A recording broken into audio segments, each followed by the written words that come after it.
Hello student, स्वागत है आपका बीपीएससी कॉर्नर में। फ्रेंड्स, आज की इस वीडियो में हम आईएएस रंजीत कुमार सिंह के द्वारा जो सामान्य अध्ययन का पेपर तैयार किया गया है प्राथमिक विद्यालय शिक्षक कक्षा 1 से 5 के लिए, जो पूर्णतः SCERT के पाठ्यक्रमों एवं पुस्तकों पर आधारित है, उसके प्रैक्टिस सेट 4 को करने जा रहे हैं। फ्रेंड्स, तो इससे पहले हम लोगों ने 3 सेट को कवर कर लिया है। अगर आप नए आए हैं चैनल पर तो प्लीज़ आप जाके उन सब चैप्टर्स को भी देख लीजिए जो 3 सेट हम लोगों ने कर रखा है। प्लस अगर आप मेरे चैनल पर नए हैं तो प्रीवियस ईयर के क्वेश्चंस भी मिल जाएंगे आपको, प्लस कई पब्लिकेशन के प्रैक्टिस सेट और मिल जाएंगे। तो फ्रेंड्स, प्लीज़ आप जाएँ और विजिट कीजिए। और फ्रेंड्स, अगर आप मेरे चैनल पर नए आए हैं तो प्लीज़ सपोर्ट करने के लिए सब्सक्राइब और शेयर कर दीजिए। और शुरू करते हैं आज का वीडियो और देखते हैं आज के महत्वपूर्ण सवालों को। फ्रेंड्स, आपका एग्जाम जो है काफ़ी नज़दीक आ रहा है, ऐसे में आप ज़्यादा से ज़्यादा मोर प्रैक्टिस कीजिए क्वेश्चंस की, ताकि आपको जो प्रॉब्लम होता है एग्जामिनेशन हॉल में वो आप फेस ना कर सकें, क्योंकि जो एग्ज़ाम है वह आपका बहुत ही नज़दीक है। देखते हैं आज के इस महत्वपूर्ण सवालों को और शुरू करते हैं आज का सेशन। और आज का पहला सवाल है, निम्नलिखित में से कौन सी एक समिति ने नागरिकों के मूल कर्तव्य को 1976 ईस्वी में सम्मिलित करने की अनुशंसा की थी? तो यह जो किया गया था, यह किया गया था ऑप्शन बी, स्वर्ण सिंह समिति के द्वारा। ऑप्शन बी इसका राइट आंसर हो जाएगा। इन्हीं के द्वारा जो है 1976 ईस्वी में नागरिकों के जो मूल कर्तव्य हैं उन्हें संविधान में जो है सम्मिलित करने की अनुशंसा की गई थी। और जो है यह जो 1976 में भारत सरकार द्वारा गठित स्वर्ण सिंह समिति ने जो है 42वें संविधान संशोधन द्वारा मौलिक कर्तव्यों को संविधान में शामिल करने की सिफारिश की थी। और नेक्स्ट देख लेते हैं अगले सवाल को। हमारा अगला सवाल है, दी टिन ड्रम किस नोबेल पुरस्कार विजेता की कृति है? दी टिन ड्रम, तो यह जो कृति है वह है गुंटर ग्रास के द्वारा लिखी गई। ऑप्शन बी इसका राइट आंसर हो जाएगा। दी टिन ड्रम जो है गुंटर ग्रास की एक प्रसिद्ध उपन्यास है और यह ग्रास डेजिंग ट्रीजॉली की प्रथम पुस्तक थी। और 1979 में जो है इस उपन्यास पर एक फिल्म का भी निर्माण हो चुका है। नेक्स्ट देख लीजिए अगले सवाल को। हमारा अगला सवाल है, अप्रैल 2015 में भारत ने अपने परमाणु संयंत्रों यूरेनियम के लिए संधि निम्नलिखित में से किस देश के साथ की थी? तो यह जो संधि की गई थी भारत के द्वारा वह की गई थी कनाडा के साथ। ऑप्शन ए इसका राइट आंसर हो जाएगा। अगला सवाल है हमारा, निम्नलिखित देशांतरों में से कौन सी रेखा भारत की परमाणिक यामोत्तर रेखा है? तो जो परमाणिक यामोत्तर रेखा है भारत की वह हो जाएगी ऑप्शन सी, 82.5 डिग्री पूर्व या ईस्ट। ऑप्शन सी इसका राइट आंसर हो जाएगा। 82.5 डिग्री जो पूर्वी देशांतर है रेखा भारत की जो है परमाणिक यामोत्तर रेखा है भारत के बहुत विस्तृत होने के कारण अंडमान निकोबार द्वीप समूह और अरुणाचल प्रदेश जो है में सूर्योदय और सूर्यास्त जो है जल्दी हो जाते हैं, जबकि लक्षद्वीप, गुजरात और राजस्थान में सूर्योदय एवं सूर्यास्त देर से होता है। और समय के इस अंतर को पाटने के लिए जो है 82.5 डिग्री ईस्ट पूर्व को मानक यामोत्तर रेखा के रूप में गया है। नेक्स्ट देख लेते हैं अगले सवाल को। हमारा नेक्स्ट सवाल है, भारत में ब्रॉड गेज में 2 रेल पटरियों के बीच की मानक दूरी क्या रखी जाती है? तो यह जो दूरी रखी जाती है वह रखी जाती है 1.676 मीटर। ऑप्शन सी इसका राइट आंसर हो जाएगा। नेक्स्ट देख लीजिए अगले सवाल को। हमारा नेक्स्ट सवाल है, मिस वर्ल्ड प्रतियोगिता 2015 जो चीन में आयोजित हुई थी, मारिया लालगुना ने जीती, वे किस देश की हैं? तो यह जो खिलाड़ी हैं, यह जो सुंदरी हैं वह स्पेन से रिलेट करती हैं। ऑप्शन सी इसका राइट आंसर हो जाएगा। नेक्स्ट देख लेते हैं अगले सवाल को। हमारा अगला सवाल है, कर्नाटक के श्रावणबेल गोला में अवस्थित गौतमेश्वर की मूर्ति एक प्रमुख जैन धर्म स्थल है। इस मूर्ति की ऊंचाई क्या है? तो पहले तो क्लियर हो गया कि जो ये है गोमतेश्वर की मूर्ति है, यह कर्नाटक के श्रावणबेलगोला में है। अगर पूछ देता है कि गोमतेश्वर की मूर्ति कहाँ अवस्थित है, तो कर्नाटक में अवस्थित है। और वहीं उसकी ऊंचाई पूछी है, तो इसका राइट आंसर हो जाएगा option D, 57 feet. Option D इसका राइट आंसर हो जाएगा। और एक बात इसके बारे में याद रखिएगा कि इस मूर्ति का जो निर्माण है गंग राजवंश के मंत्री चामुंड राय ने 983 ईस्वी में कराया था। तो ये कुछ इंपॉर्टेंट फैक्ट थे, आपको याद रखना है फ्रेंड्स। नेक्स्ट देख लीजिए अगले सवाल को। VR कृष्ण अय्यर जो दिसंबर 2014 में दिवंगत हुए क्या थे? तो क्या थे VR कृष्ण अय्यर? तो यह जो थे प्रख्यात विधिवेत्ता थे। ऑप्शन डी इसका राइट आंसर हो जाएगा। अगले सवाल को देख लीजिए। अगला सवाल है, 14वें वित्त आयोग के अध्यक्ष कौन थे? तो 14वें जो है वित्त आयोग के जो अध्यक्ष थे वह थे YV रेड्डी। ऑप्शन सी इसका राइट आंसर हो जाएगा। नेक्स्ट देख लेते हैं अगले सवाल को। हमारा अगला सवाल है, भारतीय उपमहाद्वीप का 7वां सबसे पुराना विश्वविद्यालय पटना कब स्थापित हुआ? तो जो भारतीय उपमहाद्वीप का 7वां सबसे पुराना विश्वविद्यालय पटना स्थापित किया गया था, यह किया गया था 1917 ईस्वी को। पटना यूनिवर्सिटी की स्थापना ब्रिटिश शासनकाल में 1917 में की गई थी। नेक्स्ट देख लीजिए अगले सवाल को। अगला सवाल है, ए पैसेज टू इंडिया किन के द्वारा रचित है? तो ए पैसेज टू इंडिया जो है EM फॉस्टर के द्वारा जो है लिखी गई पुस्तक है या उपन्यास है, जो है 1924 ईस्वी को प्रकाशित हुई थी। याद रखिएगा। नेक्स्ट देख लेते हैं अगले सवाल को।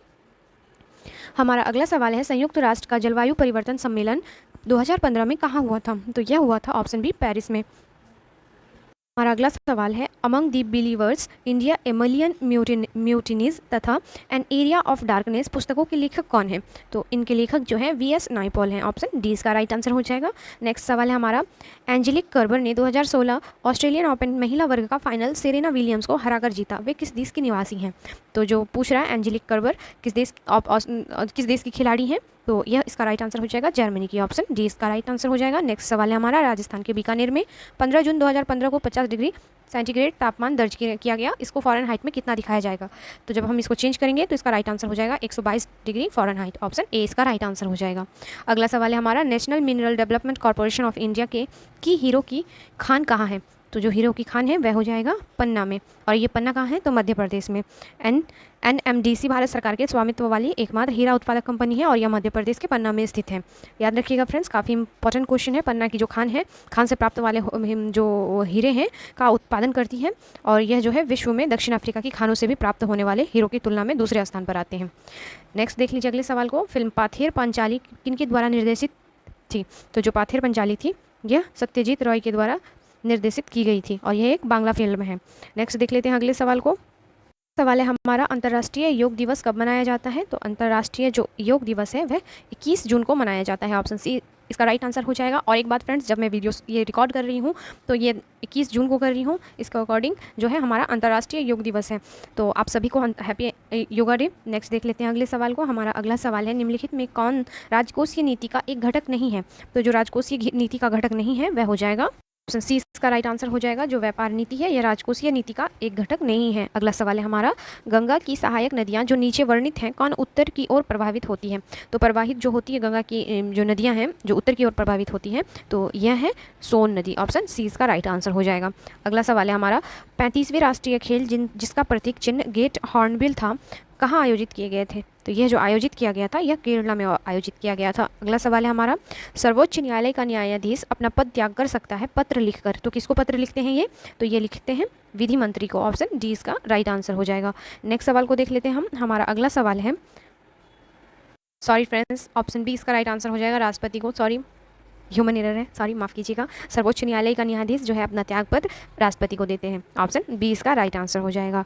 Again sorry. नेक्स्ट देख लेते हैं अगले सवाल को, निम्नांकित में से सूर्योदय सबसे पहले कहाँ होगा? तो जो ऑप्शंस के अकॉर्डिंग इसका राइट आंसर हो जाएगा ऑप्शन डी, टोक्यो में। चूंकि पृथ्वी अपनी धुरी पर झुकी हुई है और घड़ी की विपरीत दिशा के में जो है घूर्णन करती है, अतः अन्य देशों की अपेक्षा टोक्यो जापान में पहले सूर्योदय होगा, और इसीलिए जापान को भी हम उगते हुए सूर्य की भूमि कहते हैं। यह भी कुछ फैक्ट्स है, याद रखिएगा। अगला सवाल है हमारा, मशहूर पेंटिंग हंस दमयंती के चित्रकार कौन थे?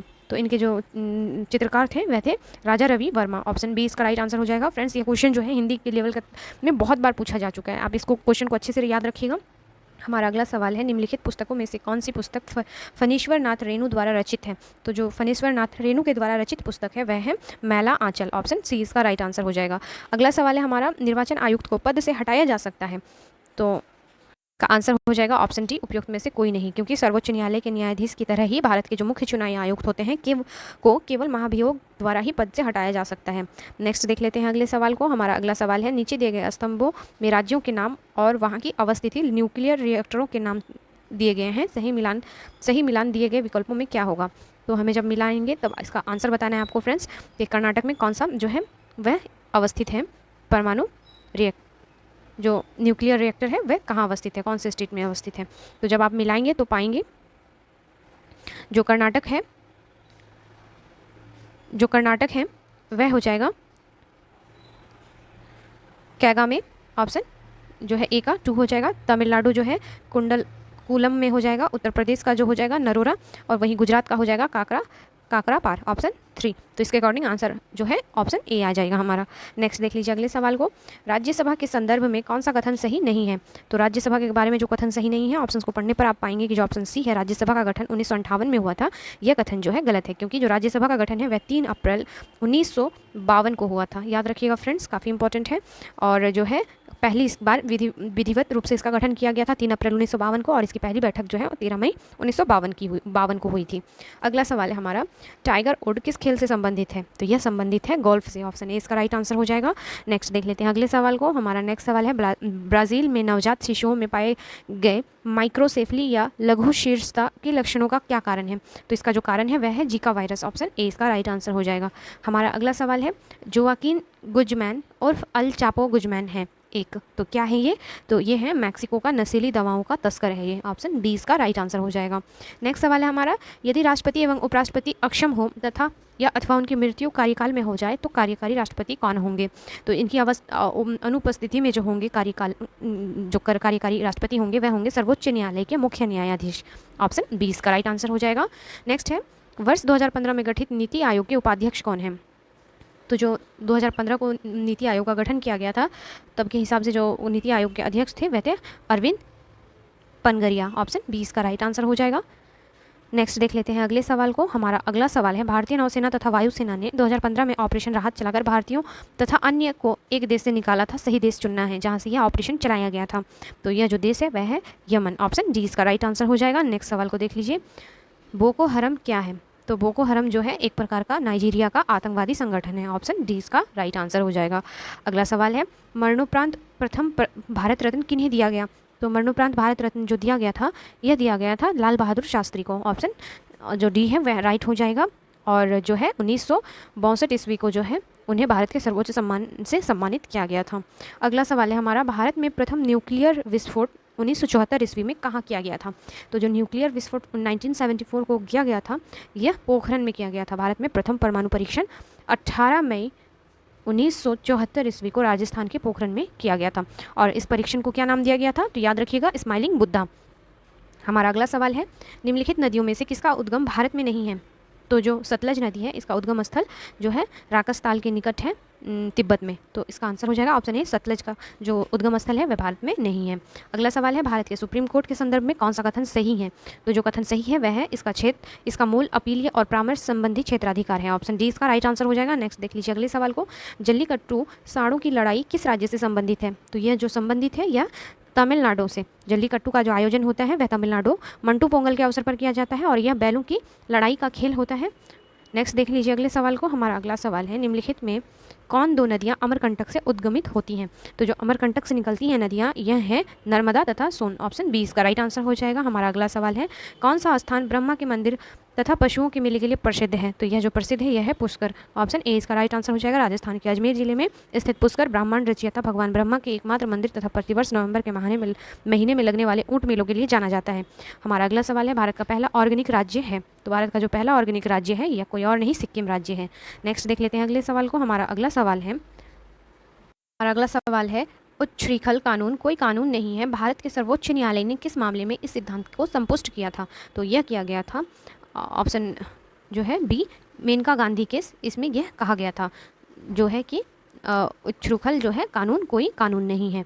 नेक्स्ट देख लीजिए अगले सवाल को। हमारा अगला सवाल है, युद्धग्रस्त क्षेत्रों से खनन कर राजद्रोही गतिविधियों के लिए बेचे जाने वाले हीरे निम्न में से किस नाम से जाने जाते हैं? तो यह जो जाने जाते हैं यह ब्लड डायमंड के नाम से जाने जाते हैं। अगला सवाल है हमारा, वोहरा कमेटी की रिपोर्ट जो राजनीति के अपराधीकरण की थी वोहरा कमेटी के द्वारा दी गई थी। इसके अध्यक्ष श्री एन वोहरा अभी राज्यपाल हैं।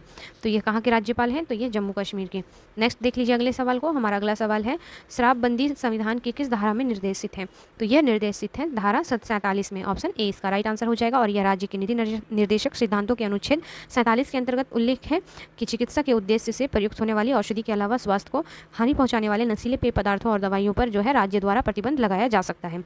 हमारा अगला सवाल है, फीफा विश्व कप फुटबॉल 2018 कहाँ पर आयोजित किए जाएंगे? तो यह जो किया गया था यह रूस में किया गया था। ऑप्शन बी इसका राइट आंसर हो जाएगा। नेक्स्ट है हमारा, भू स्थिर उपग्रह किस दिशा में घूमता है? तो जो भू स्थिर उपग्रह हैं वह जो घूमते हैं वह पश्चिम से पूरब की ओर। ऑप्शन ए इसका राइट आंसर हो जाएगा।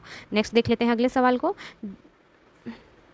हमारा अगला सवाल है, the old man and the sea नामक संक्षिप्त नॉवेल उपन्यास के लेखक कौन थे? तो इसके जो लेखक थे वे थे option B, Ernest Hemingway. Option B इसका राइट आंसर हो जाएगा। नेक्स्ट देख लेते हैं अगले सवाल को। हमारा अगला सवाल है, भारतीय संविधान का कौन सा अनुच्छेद राज्यों में संवैधानिक तंत्र के असफल होने की स्थिति में राष्ट्रपति शासन का प्रावधान करता है? तो राष्ट्रपति शासन जो लगाया जाता है वह लगाया जाता है अनुच्छेद 356 के तहत। ऑप्शन ए इसका राइट आंसर हो जाएगा। हमारा नेक्स्ट सवाल है, भारत में जेनेटिक रूप से परिवर्तित किस फसल को व्यापारिक उत्पादन के लिए अनुशंसित किया गया है? तो यह जो फसल है यह है बीटी कॉटन को। ऑप्शन सी इसका राइट आंसर हो जाएगा। वाणिज्यिक कृषि के अंतर्गत एकमात्र अनुवांशिकीय परिष्कृत नकदी फसल बीटी कॉटन को जो है 2002 में भारत में स्वीकृति प्रदान की गई है। हमारा अगला सवाल, नोबेल पुरस्कार किस देश के द्वारा दिए जाते हैं? तो नोबेल पुरस्कार जो दिया जाता है वह दिया जाता है स्वीडन कंट्री के द्वारा। ऑप्शन बी इसका राइट आंसर हो जाएगा। नोबेल पुरस्कार स्वीडन और नॉर्वे की समितियों द्वारा शैक्षणिक, सांस्कृतिक या वैज्ञानिक शोध के क्षेत्र में उल्लेखनीय कार्य करने के लिए 6 वर्गों में प्रदान किया जाता है। नेक्स्ट देख लीजिए अगले सवाल को। हमारा अगला सवाल है, बनारस हिंदू विश्वविद्यालय एक्ट 1915 से बनारस हिंदू विश्वविद्यालय की स्थापना प्रशस्त हुई। इसके संस्थापक कौन थे? तो इसके जो संस्थापक थे वह थे पंडित मदन मोहन मालवीय। ऑप्शन जो है सी इसका राइट आंसर हो जाएगा। और इसकी जो स्थापना हुई थी, इसकी स्थापना 1916 ईस्वी को हुई थी। ऑप्शन जो है सी इसका राइट आंसर हो जाएगा। नेक्स्ट देख लेते हैं अगले सवाल को। निम्नलिखित में जो है 2 कॉलम में सही मिलान करना है। तो बांदीपुर नेशनल पार्क कहाँ स्थित है? Buxa tiger reserve, mount Abu wild Bengal, और लाइफ आश्रयनी और पेंच नेशनल पार्क। तो जब आप मिलाएंगे फ्रेंड्स तो पाएंगे कि जो बांदीपुर नेशनल पार्क है वह कर्नाटक में अवस्थित है, जो बक्सा टाइगर रिजर्व है वह जो है पश्चिम बंगाल में अवस्थित है, वहीं जो माउंट आबू वाइल्ड है यह अवस्थित है राजस्थान में, और जो पेंच नेशनल पार्क है वह मध्य प्रदेश में। इसके अकॉर्डिंग हमारा आंसर आ जाएगा ऑप्शन ए। नेक्स्ट देख लीजिए अगले सवाल को। निम्नलिखित में कौन सा एक भारत का राष्ट्रीय जलीय प्राणी है? तो जो भारत का राष्ट्रीय जलीय प्राणी है वह है गंगा की डॉल्फिन। ऑप्शन सी इसका राइट आंसर हो जाएगा। और यह जो है मुख्यतः गंगा और ब्रह्मपुत्र तथा बांग्लादेश, भारत और नेपाल में बहने वाली उनकी सहायक नदियों में पाई जाती हैं। नेक्स्ट सवाल है हमारा, सूची 1 को सूची 2 से मिलाना है हमको। तो जब आप मिलाएंगे तो इसका जो राइट आंसर हो जाएगा वह हो जाएगा, खाद्य उत्पादन में जो वृद्धि होता है वह हरित क्रांति से संबंधित है, जो दुग्ध क्रांति है वह श्वेत क्रांति से संबंधित है, जो मत्स्य उत्पादन है वह नील क्रांति से संबंधित है, वही उर्वरक जो है वह भूरी क्रांति से संबंधित है। तो ऑप्शन ए इसका राइट आंसर हो जाएगा। अगला सवाल है हमारा, हरा सूचकांक विकसित किया गया है? तो हरा सूचकांक जो है यह विश्व बैंक के द्वारा विकसित किया गया है। नेक्स्ट है हमारा, निम्नलिखित में से किस वाद में भारतीय संविधान के मूलभूत ढांचे की अवधारणा प्रतिपादित की गई थी? तो यह जो प्रतिपादित की गई थी यह की गई थी उपयुक्त में से किसी में भी नहीं, क्योंकि जो है केशवानंद भारती बनाम केरल सरकार 1973 ईस्वी में के मामले में सर्वोच्च न्यायालय द्वारा मूलभूत ढांचे की अवधारणा प्रस्तुत की थी। तो याद रखिएगा, काफ़ी इंपॉर्टेंट है। केशवानंद भारती बनाम में यह जो है सर्वोच्च न्यायालय द्वारा मूलभूत ढांचे की अवधारणा प्रस्तुत की गई थी। नेक्स्ट सवाल है हमारा, संविधान सभा के संवैधानिक सलाहकार थे तो कौन थे फ्रेंड्स? तो इसका राइट आंसर हो जाएगा option D, Benegal Narasimha Rao. Option D इसका राइट आंसर हो जाएगा। नेक्स्ट सवाल है हमारा, तुम मुझे खून दो मैं तुम्हें आज़ादी दूंगा किसने कहा था? तो यह कथन जो कहा गया था जो है सुभाष चंद्र बोस के द्वारा कहा गया था। अगला सवाल है हमारा, भारत छोड़ो आंदोलन कब शुरू हुआ था? तो भारत छोड़ो आंदोलन जो शुरुआत की गई थी इसकी यह हुई थी ऑप्शन जो बी है वह इसका राइट आंसर हो जाएगा। 1942 में जो है भारत छोड़ो आंदोलन की शुरुआत की गई थी। नेक्स्ट है हमारा, भारतीय राष्ट्रीय कांग्रेस की प्रथम महिला अध्यक्ष कौन थी? प्रथम महिला अध्यक्ष जो थी वह थी एनी बेसेंट। ऑप्शन सी इसका राइट आंसर हो जाएगा। वहीं अगर पूछती भारतीय राष्ट्रीय कांग्रेस की भारतीय प्रथम महिला कौन थी, अगर भारतीय जोड़ देता तब इसका आंसर आ जाता आपका option A Sarojini Naidu. Option A इसका राइट आंसर हो जाता। वही अगर पूछ रहे हैं प्रथम महिला केवल तो एनी बेसेंट होगी। नेक्स्ट देख लेते हैं अगले सवाल को, हिंद स्वराज किसने लिखा? तो हिंद स्वराज को लिखा गया था महात्मा गांधी के द्वारा। ऑप्शन डी इसका राइट आंसर हो जाएगा। नेक्स्ट देख लेते हैं अगले सवाल को, दांडी मार्च कहाँ से प्रारंभ हुआ था? तो दांडी मार्च जो प्रारंभ किया गया था यह किया गया था अहमदाबाद से। ऑप्शन बी इसका राइट आंसर हो जाएगा। नेक्स्ट है हमारा, माई एक्सपेरिमेंट विथ ट्रूथ के लेखक कौन है? तो इनके जो लेखक हैं वह महात्मा गांधी। ऑप्शन डी इसका राइट आंसर हो जाएगा। नेक्स्ट देख लीजिए अगले सवाल को, स्वराज मेरा जन्मसिद्ध अधिकार है और मैं इसे लेकर रहूँगा, यह कथन किसका है? तो यह फेमस जो कथन है यह बाल गंगाधर तिलक जी का है। ऑप्शन सी इसका राइट आंसर हो जाएगा। नेक्स्ट देख लेते हैं अगले सवाल को, जब भारत को आज़ादी मिली तब इंग्लैंड का प्रधानमंत्री कौन था? तब जो इंग्लैंड के प्रधानमंत्री थे वह थे क्लीमेंट एटली। ऑप्शन जो है बी इसका राइट आंसर हो जाएगा। नेक्स्ट है हमारा सवाल, स्वतंत्र भारत का अंतिम गवर्नर जनरल कौन था? तो यह जो थे लॉर्ड माउंटबेटन। ऑप्शन जो सी है वह सही हो जाएगा। ऑप्शन ए इसका राइट आंसर हो जाएगा, सी राजगोपालाचारी। ऑप्शन ए इसका राइट आंसर हो जाएगा। स्वतंत्र भारत के जो अंतिम गवर्नर जनरल थे वह थे श्री राजगोपालाचारी। नेक्स्ट देख लीजिए अगले सवाल को। हमारा अगला सवाल है भारतीय राष्ट्रीय कांग्रेस की स्थापना किसने की थी? तो इसकी जो स्थापना की गई थी ए.ओ. ह्यूम के द्वारा की गई थी 1885 ईस्वी को। नेक्स्ट देख लेते हैं अगले सवाल को। हमारा अगला सवाल है पारिस्थितिकीय निकाय के रूप में आर्द्र भूमि निम्नलिखित में से किस हेतु उपयोगी है? तो जो यह उपयोगी है यह हो जाएगा ऑप्शन ए इसका राइट आंसर हो जाएगा, पोषक पुनः प्राप्ति एवं चक्रण हेतु। नेक्स्ट देख लीजिए अगले सवाल को। अगला सवाल है निम्नलिखित में से किस देश में विश्व के तापमानों पर आंकड़े इकट्ठा करने के लिए वैश्विक वायुमंडल चौकसी स्टेशन स्थापित नहीं किया गया? तो यह इसका आंसर क्या हो जाएगा? तो इसका आंसर हो जाएगा ऑप्शन डी, भारत में। ऑप्शन डी इसका राइट आंसर हो जाएगा। नेक्स्ट सवाल है हमारा विश्व पर्यावरण दिवस कब मनाया जाता है? तो यह मनाया जाता है 5 जून को। ऑप्शन जो बी है वह राइट आंसर हो जाएगा इसका। प्रत्येक वर्ष 5 जून को हम विश्व पर्यावरण के रूप में मनाते हैं। अगला सवाल है हमारा निम्नलिखित में से कौन सा सही सुमेलित नहीं है? नहीं पूछ रहा है, तो इसका जो राइट आंसर हो जाएगा वह हो जाएगा ऑप्शन को देखने पर ऑप्शन सी, जो भारतीय वन प्रबंधन संस्थान अहमदाबाद में है यह कथन जो है गलत है, क्योंकि जो वन प्रबंधन संस्थान है यह भोपाल में अवस्थित है। नेक्स्ट देख लीजिए अगले सवाल को। अगला सवाल है दो भिन्न समुदायों के बीच का संक्रांति क्षेत्र कहलाता है? तो यह कहलाता है इकोटीन। ऑप्शन डी इसका राइट आंसर हो जाएगा। हमारा नेक्स्ट सवाल है भूमिगत जल को दूषित करने वाले अजैविक प्रदूषक हैं? तो यह अजैविक जो प्रदूषक है वह है आर्सेनिक। ऑप्शन जो सी है वह सही हो जाएगा। ऑप्शन सी इसका राइट आंसर हो जाएगा। भूमिगत जल को दूषित करने का वाला जो अजैविक पदार्थ है वह आर्सेनिक है, और यह ज्वालामुखी के वाष्पों में समुद्र तथा अनेक खनिजीय जो है जलों में मिश्रित रहता है। अगला सवाल है हमारा पारिस्थितिकी तंत्र में तत्वों के चक्रण को क्या कहते हैं? तो इसको कहते हैं जैव भू रासायनिक चक्र। नेक्स्ट है हमारा सर्वाधिक जैव विविधता कहाँ पाई जाती है? तो सर्वाधिक जैव विविधता जो है उष्णकटिबंधीय वर्षा वनों में पाई जाती है। अगला सवाल है एक मनुष्य के जीवन को पूर्ण रूप से धारणीय करने के लिए आवश्यक न्यूनतम भूमि को कहते हैं? तो इसको कहते हैं हम पारिस्थितिकी पदछाप। ऑप्शन बी इसका राइट आंसर हो जाएगा। नेक्स्ट है हमारा सवाल इको मार्क उन भारतीय उत्पादों को दिया जाता है जो क्या करते हैं? तो पर्यावरण के प्रति मैत्रीपूर्ण होते हैं या हो। नेक्स्ट है हमारा अपने प्रदूषकों के कारण निम्न में से कौन सी नदी जैविक मरुस्थल कहलाती है? तो यह नदी है दामोदर नदी। ऑप्शन सी इसका राइट आंसर हो जाएगा, और यह झारखंड के खमार पाट के निकट से निकलकर हुगली में मिलती है, और यह नदी प्रदूषण के कारण जैविक मरुस्थल होती जा रही है। नेक्स्ट है हमारा वायुमंडल में उपस्थित ओजोन द्वारा निम्नलिखित विकिरण अवशोषित किया जाता है? तो यह किया जाता है परावैंगनिक किरणों का। ऑप्शन सी इसका राइट आंसर हो जाएगा। नेक्स्ट है सूची 1 को सूची 2 से सुमेलित कीजिए तथा सूचियों के नीचे दिए कूट का सही उपयोग करके उत्तर देना है हमें। तो एक तरफ जैव मंडल भंडार है तथा दूसरी तरफ उनकी अवस्थिति है। तो जब आप इसे मिलाएंगे फ्रेंड्स तो पाएंगे जो नौकरेक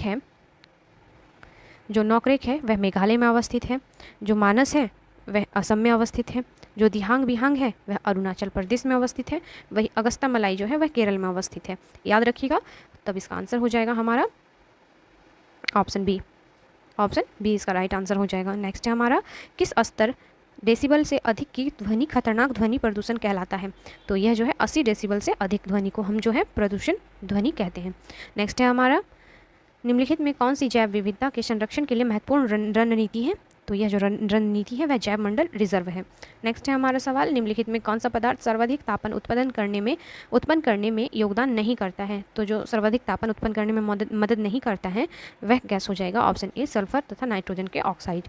ऑप्शन ए इसका राइट आंसर हो जाएगा। नेक्स्ट है निम्नलिखित में कौन सी एजेंडा 21 का सही परिभाषा है? तो जो एजेंडा 21 का सही परिभाषा हो जाएगा वह हो जाएगा ऑप्शन सी, यह 21वीं सदी में विश्व पर्यावरण संरक्षण हेतु कार्य योजना है। अगले सवाल को देख लीजिए अम्ल वर्षा निम्नांकित द्वारा वायु प्रदूषण के कारण होती है? तो यह जो होती है वह होती है ऑप्शन डी नाइट्रस ऑक्साइड एवं सल्फर डाइऑक्साइड के कारण। हमारा अगला सवाल है निम्नलिखित युग्मों में से कौन सा एक युग्म सही सुमेलित है? तो जो सही सुमेलित है ऑप्शंस को देखने पर पाएंगे आप, ऑप्शन जो ए है बायोस्फीयर रिजर्व जो है एडवर्ड सुएस है, यह जो है सही सुमेलित है। नेक्स्ट देख लीजिए अगले सवाल को। हमारा अगला सवाल है कथन है मरुस्थल शाश्वत ऊर्जा उत्पादन के प्रभावकारी स्रोत हो सकते हैं, और कारण है जितनी ऊर्जा मानव जाति एक वर्ष में उपयोग करती है उससे अधिक ऊर्जा मरुस्थल 6 घंटों में सूर्य से प्राप्त कर लेते हैं। तो सही कथन का हमें चयन करना है, तो इसका राइट आंसर हो जाएगा ऑप्शन जो है ए और आर जो है दोनों सही हैं, और आर ए की सही व्याख्या करता है। फ्रेंड्स वीडियो कैसा लगा प्लीज़ कमेंट करके बताएं। अगर हेल्पफुल लगी तो प्लीज़ दूसरों को भी शेयर किया कीजिए ताकि उन लोग का भी क्वेश्चन जो है ईजी बन जाएगा। नेक्स्ट लेके आते हैं हम जल्द ही इसके प्रैक्टिस सेट 5 को। मिलते हैं नेक्स्ट वीडियो में, तब तक के लिए थैंक यू।